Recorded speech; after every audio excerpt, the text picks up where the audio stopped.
All right, welcome back. Hour 3, live U of R Rams Dinner. Connexus Arts Center, Barney Shanker, Sharkey. Special guest, if you're watching the stream, you see him right beside us. Hall of Famer, NFL Hall of Famer, John Randle is in the city. He made it to beautiful Regina, Saskatchewan. You have any questions for him? If you're a Vikes fan, I know there's a few out there. 306-936-6262. Prairie Land Rentals text line. John, thanks so much for coming, making some time. Have you ever been to Saskatchewan? No, I have not. It's my first time. I had actually talked to several people from Regina about 2 weeks ago at the Minneapolis Golf Convention, and they were giving me some great feedback. And so I'm excited to be here. When you first found out you were coming here, did you say, "Oh, I'm going to Regina"? Yes, I did. I did, because actually I had a meeting this morning on a Zoom call, and we were talking, and we had several ladies on there, and I'm like, it's Regina. I'm trying to say Regina. She goes, it's Regina. I go, it's actually Regina, but I'm going to say Regina for you girls.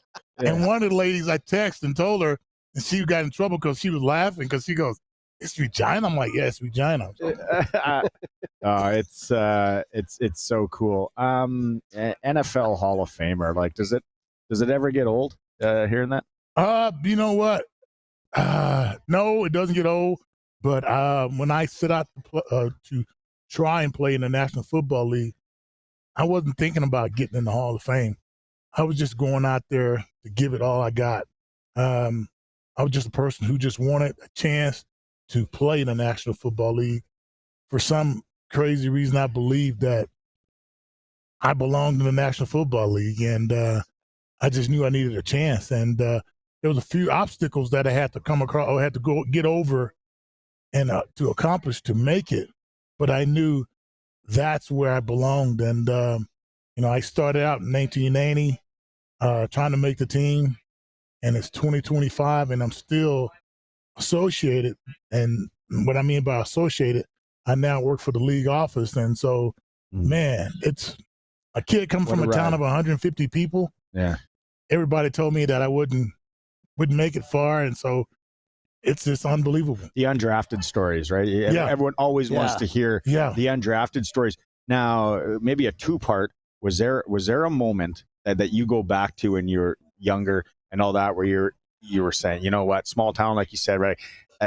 I'm just going to pack it in. And then is there someone that really helped you along the way? Actually, that helped me my high school year, because high school was the hardest part. Mm-hmm. Because I lived 11 miles away from my high school, and I had to basically hitchhike or catch a ride home after football practice.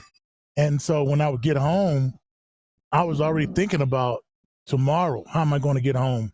And that's 11 miles, not 11 kilometers. Yeah. And that's down in Texas during the 80s, and where a black guy, you just don't want to be walking home on these back roads. Yeah. And so at one point, I think my sophomore year, I was just like, you know what, I'm done. And I remember I got to ride home on the bus, and it felt so great. And I got home, and I had to I had to tell my mom. And my mom, who confronted me, was like, why do you want to quit? I'm like, just want to hang out with my friends. So she stopped what she was doing and took me to our junior high school, because the school only went from kindergarten to the 8th grade. Took me over there, and she goes, so that what you want to do? You want to just hang out with these boys? Huh. She goes, you can hang out with them boys anytime. She goes, son, I think you got something in your future. I don't know what, but you need to stick with it. And so I had quit for one day, and I went back to football. And man, I think that for me was so special, because my mom, who was my biggest fan, my best friend, was there to tell me that she believed in, because I didn't have my father around me much, and he wasn't there to push me or to show me which way to go. And so my mom was that for me. And man, it was to have that. It was at the point where I was like, okay, I'm going forward. I got to college same way, and I got the pro. When I got to the pros, going from South Texas, it was 80-some degrees, going to Minnesota where it was like 25 degrees. And I got in my room, I'm looking around, I'm like, oh my God. And I called my mom, and she goes, how is it? I go, it's cold. She go, well, it's going to get warmer there. Because since you there, because you're going to tear their asses up. And so I'm like, all right. Yeah. And, man, I remember my roommate came in. He was from Mississippi, and he goes, man, it's freezing. And I said, hey, you know what? If you don't want to be here, I'll show you how to get out of here. I said, but I'm here. And, that moment for me happened in high school. That was moms. It's all moms, right? Oh, man, my mom was like 6 foot tall, and she was about it. Like, I remember her one time, one of my cousins confronted her and tried to, like, strangle my mom. Man, my mom was like, If you're watching the stream, those are knuckles. Yeah, knuckles, man. Mom took him down. Man, she was 6 foot tall, man. My mom was no joke.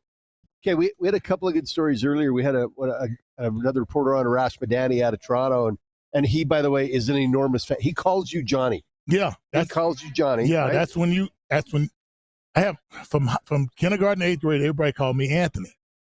I got to high school, they called me John. Got to college, it was J. Rand. And then people in Minnesota or fans call me Johnny. So I'm like, I hear those certain names like Anthony, kindergarten, somewhere 8th grade. Yeah. So. He told us two really good stories. One, you had to gain weight. Yeah. And you fixed that with a trip to the hardware store. Yes. So tell us your version of that story. All right, I'll tell you. So my roommate, once again, who was from Alabama or Mississippi, he and I were trying to make the team, and so we gave us a couple of days off to just kind of hang out before they decided to the final cut down day. So he and I went to this hardware store, and we were walking around, and my defense coordinator, Floyd Peters, had told me, Floyd had this real raspy voice, and everything he said was chop, chop, which I don't know why, even to this day. But he goes, you're 240, chop, chop. You need to be bigger, chop, chop. Too small, chop, chop. And he goes, if you can gain weight, chop, chop, you can make this team. So William and I was walking around this hardware store, and dude was telling us about chains, because William and I are both country boys. So we're looking at chains, shovels. Man, look at this one. I bet that thing costs like $30 or $40. So the guy was telling us about the chains. He goes, and that chain right there, that weighs about 10 pounds. I'm like, okay. He goes, I can cut it for you if you want. Hey, if you guys need it for something. I'm like, can you cut? I go, how did you tie it together? He goes, just get you a padlock. I'm like, could I put it around my waist? He goes, son, why would you want to do that? I'm like, I'll come and see you in a week. Chop. So at this point, he's confused as hell because he's going, why do you want to put a chain around your waist? I'm like, I just want to do this. He goes, I don't know if you guys in some geeky stuff, but you may want to get out of the store.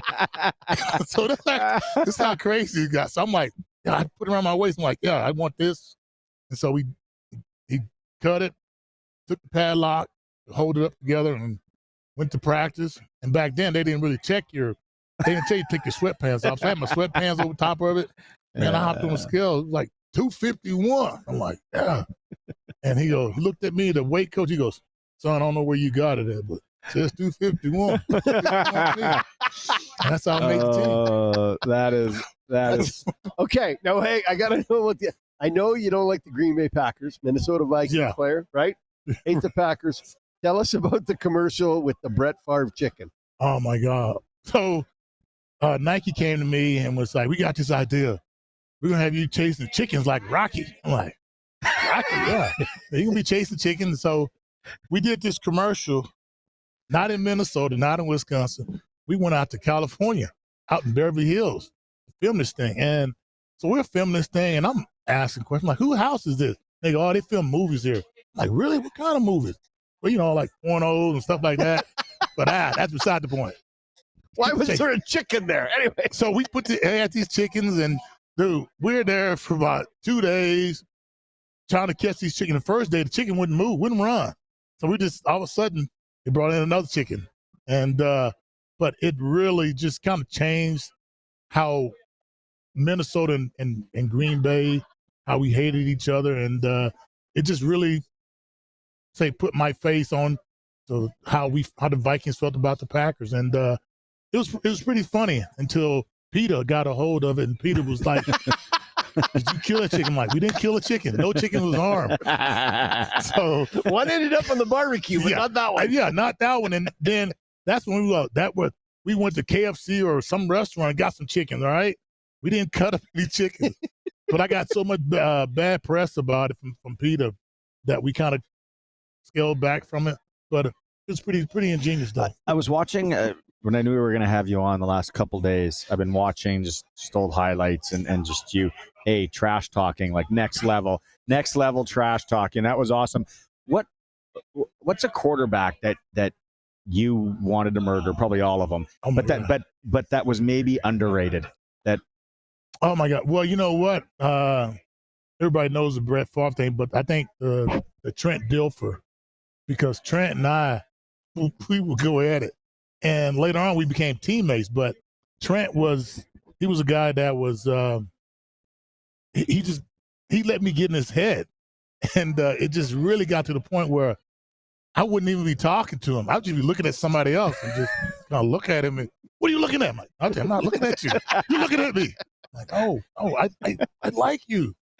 Tony Dungy told me you're a good quarterback. You are the guy.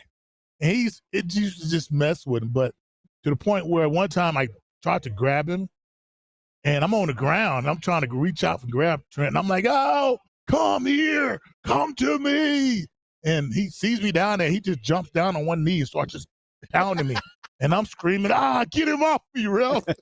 I got him kicked out of a game. So for me, that probably was one of the most, at the point where I should have gotten an Oscar for that. Who's the best pass rusher in the league right now? Oh my God. That's got to be well, you know what? I hate to say this team, but I'll just say this team. I won't really say his name, but you're in Regina. The Cleveland Browns. He's just got a new contract. Oh, Myles Garrett. Oh, and I sat down with him and we talked about it a couple of years ago. We sat down for about 2 hours talking about pass rushing, and I did not know how into it he was, because I told him, I said, "Man, you reminds me of me." That how he was he broke it down, how he was thinking about what he was looking at when he looking at the offensive line. He goes, "I can see my move. I'm going to use on him. First quarter, second quarter, my third quarter, even in the fourth, when I know he's about done." So last year, Myles was playing. I think it was the Steelers or somebody, and no, yeah, it was the Steelers, and Watt was out there talking about he is the best pass rusher, and Myles got out there and just destroyed him. And I don't know if you guys watching that, but Myles, man, he looked like Gladiator. He had his hands up in the air like, "Oh, look what I have done. Look what I'm doing now." And I called him afterward. I go, "Man, you need to stop, man. That was just wrong." He goes, "Johnny, you know that. Pass rushers, we got to do what we got to do." Now, you played in the middle. You didn't play out on the end where it's easy out there. You played in the middle. I actually, that's the wreck. Yeah, I kind of started out there, but Tony Dungy came on the Minnesota Vikings as defensive coordinator, threw me in that middle, and man, it was, at first I was afraid, but then all of a sudden I started thinking about it. I'm like, this is where I belong. We call it chaos. Yeah. That is total chaos in there because, man, they're coming from all different directions. But I thrived in there. I loved it, being so close to that center and to those guards, where I would talk trash to this guard and go to the other side and go, "You see what I just did to that guy? I'm going to do it to you." Okay, so who was the easiest offensive lineman to throw off?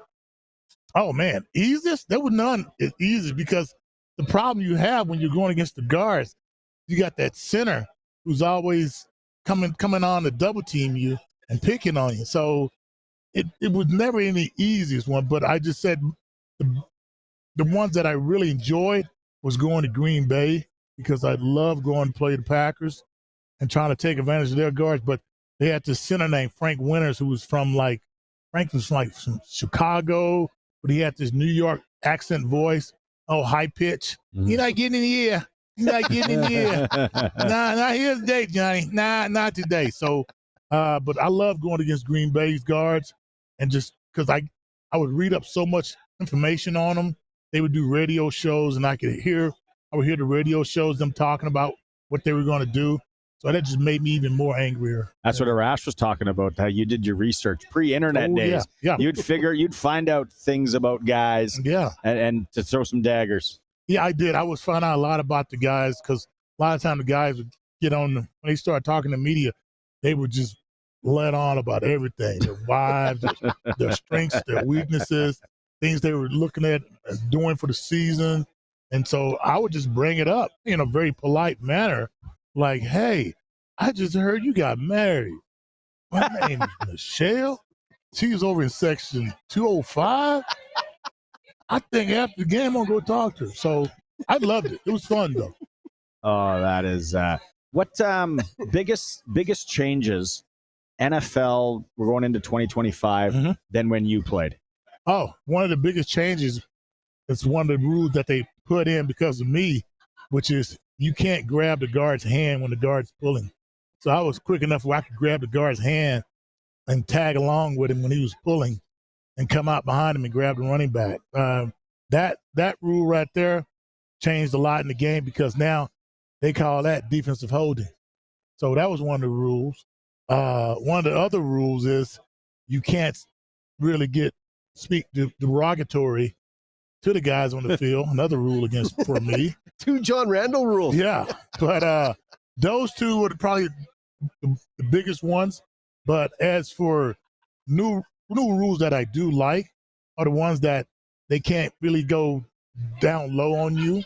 So that really helps the guys get across the field. But most of all, I think the biggest thing that I think has made the game better is the helmet quality.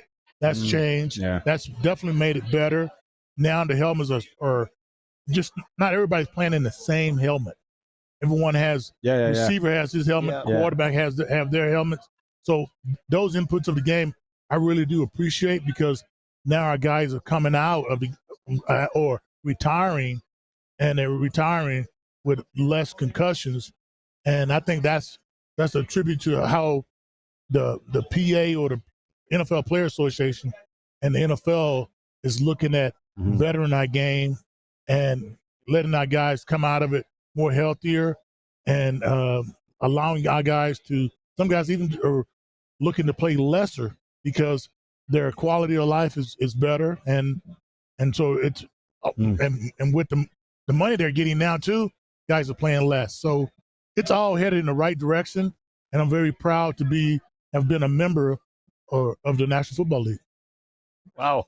And you should be, man. What an outstanding career. Thank you. But he's still working. And did you see? Give us the rundown of your golf courses that you're visiting here in the next little bit. Okay, so a few courses I got to go Pebble Beach.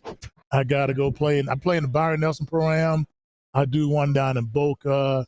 That's actually for the Hall of Fame. So the Hall of Fame, we've tied in with the James Hardy siding program, which is a house siding company. But we're doing that and raising money, going to donations. But those three are the golf tours. But I go all around the country playing golf. And one of the reasons I do it is because former players have golf tournaments.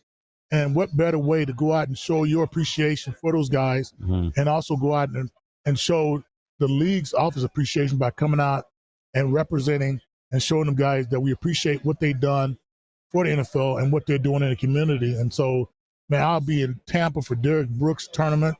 I used to do Emmitt Smith's tournament. I do Andre Reed's tournament. I do Jim Kelly's golf tournament. Who's the biggest sandbagger? Oh my God. Biggest sandbagger is probably was this old guy named Richard Dent. He's known to kind of. There's a guy in Regina named Richard Dent. But I hope it's not this guy, because this guy, he fluffs his ball. But I witnessed Marcus Allen come out and tell Richard Dent, which was from that movie Games of Thrones, shame. But I've seen him. But the best player though, Marcus Allen.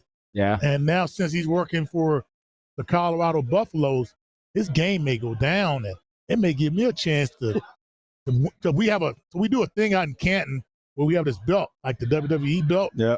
for whoever wins that day, you get to have that belt. With that belt, everyone else has to buy you cocktails. So you go for that belt every day. And there's nothing like watching Marcus Allen try to come out there and beat Marshall Faulk. I'm like, you didn't do it, did you? No, I couldn't do it. I'm like, yeah, he's the best. But have you had the belt? No, I had the belt for one day. I'm the one who presented the belt. I had the idea. And that was it. That was it. That was the last time I seen the belt, man. NFL Hall of Famer John Randle's on the Sports Cage with us. He's speaking tonight here at the Rams dinner at the Connexus. All right, we're gonna before I let you go, we got to ask, who's going to be throwing the football for the Minnesota Vikings this year? Well, so far it looks like we're going to have JJ. Every year I talk to our rookie class. So last year I had the chance to sit and talk to JJ, and he's a very well-spoken, smart young man, and with KOC or Kevin O'Connell, I like to call him KOC, but with KOC and Crazy, I think we're in good hands with our organization, and whoever they decide that's going to be our leader, I support them. KOC has done, last year he was coach of the year. Yeah. What other better hands would you want to be in? KOC, man. Yeah. And but I think if they go with JJ, I think he's ready. I'm not real a quarterback guy. I'm more of a defensive lineman now. They asked me about the defensive lineman. Oh yeah, we ready up front. Yeah. We just got those new additions last week, and so I had the pleasure of going over and conversating with those guys and congratulating them for coming to be Minnesota Vikings. So I'm thrilled about it. But as far as quarterback, JJ, well, I was going to say a quarterback is one thing, but for me, as an old pass rusher, you need that offensive line. Yeah.